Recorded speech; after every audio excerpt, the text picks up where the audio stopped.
This is R2D Tech, and today we're going to have a look at the Pixel 4a 5G, so stay tuned.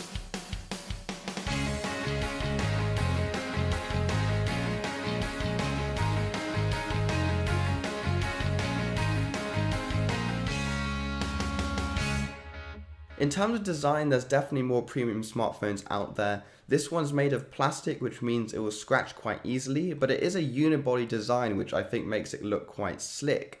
Now on the front, it's a lot more modern than some previous Pixel devices. It has a punch hole camera in the top left corner, which I think is quite nice, and also the bezels all the way around are quite slim. Yes, there is a chin at the bottom, but it's definitely a lot slimmer than some previous Pixel devices.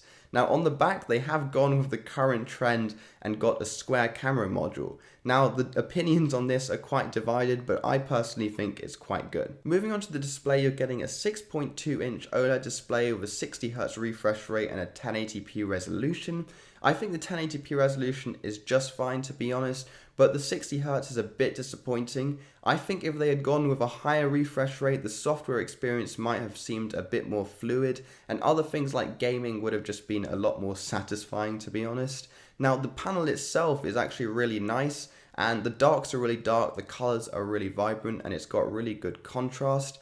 In the past, Pixel devices have had some issues with blue tint, but this one has none of that. The display overall is quite impressive. Now onto software. This phone will be running Android 11 right out the box, and of course Android's made by Google and so is this phone. So these phones, along with the other Pixel devices, will be the first to get Android 11, which I think is great. Now there's so many features in Android 11 which are really nice, but that's a separate video altogether. Of course, one thing which is really important on these devices is the camera, and it's all about software processing nowadays, but we'll get onto that in just a bit. In terms of software, it's probably the best you'll get on any Android device. Moving on to specs, you're getting the Snapdragon 765 chipset, which yes, is not the 865, so it's not the most flagship chipset from Qualcomm, but to be honest, in benchmarks and things, it performs really well and almost on par with the flagship chipsets, so performance should not be an issue at all on this phone.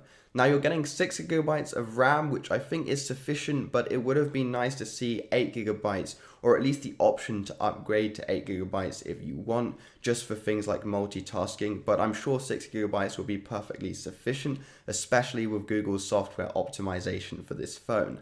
Now in terms of storage, you're getting 128GB of storage, and there is no expandable storage. Now this should be enough, to be honest, but with Google services, Google Cloud services, you won't really need more storage anyway. So in terms of specs, I'm really impressed.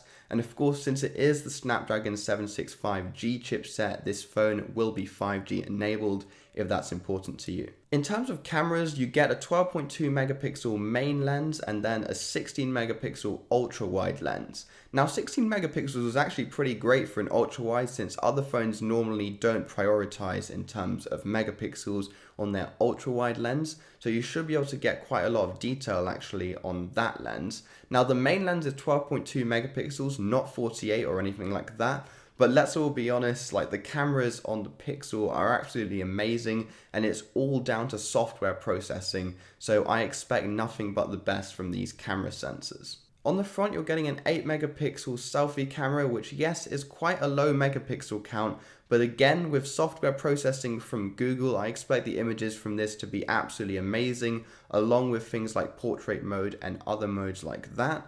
Now night mode is also very impressive on Google devices, and I expect this device to follow that trend as well. Now in terms of video, the back cameras can film at 4K 60 frames per second, which is really nice to see, but the front camera can only film at 1080p 30 frames per second, which yes is quite disappointing, but to be honest, most people just use the back camera anyway. Onto I/O, you do get USB-C, obviously. If you didn't, I'd be pretty shocked, but I personally think that all iPhones should also use USB-C, but that's a debate for another day. Now surprisingly, you do get a headphone jack, which is really rare at the latter months of 2020, but I think it's a great addition, to be honest. You don't get expandable storage, but with the cloud services available and the 128GB of onboard storage, I think you'll be just fine, to be honest. Now, the last thing to mention in I/O is the stereo speakers, which are actually surprisingly good, maybe because this phone is slightly larger than the Pixel 5,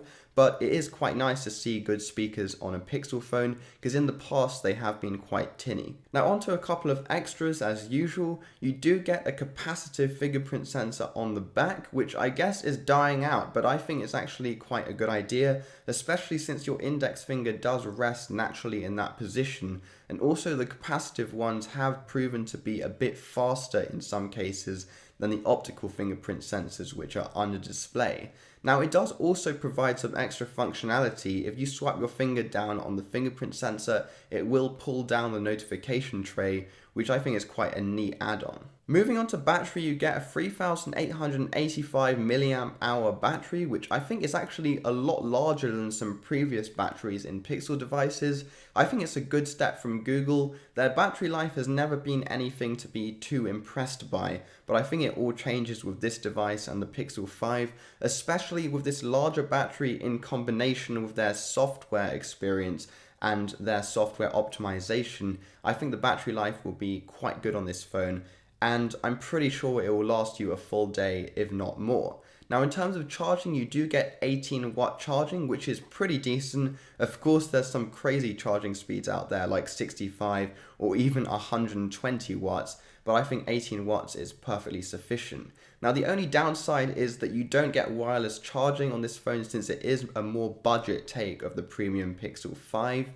But that's not a huge issue. It can be quite annoying sometimes when you go to a cafe and they have wireless charging and you can't charge your phone, but in most other cases when you're at home, it's not going to be an issue. Now let's talk about the most pressing issue in 2020, which is the color of the Pixel 4a 5G. Oh, is that so? Now, they've only got one color option, which they call just black, and as you might imagine, it is a black color. Now, the power button is white, which I think provides quite a nice contrast. I don't know if they call it panda white anymore, I don't think so, but I think that black and white combination is pretty cool actually. And in combination with that unibody design, I think the black is actually pretty cool. Last thing to talk about is price. In the UK, it will retail for around £499, and I'm guessing in the US it will be similar, so like $500 or something like that.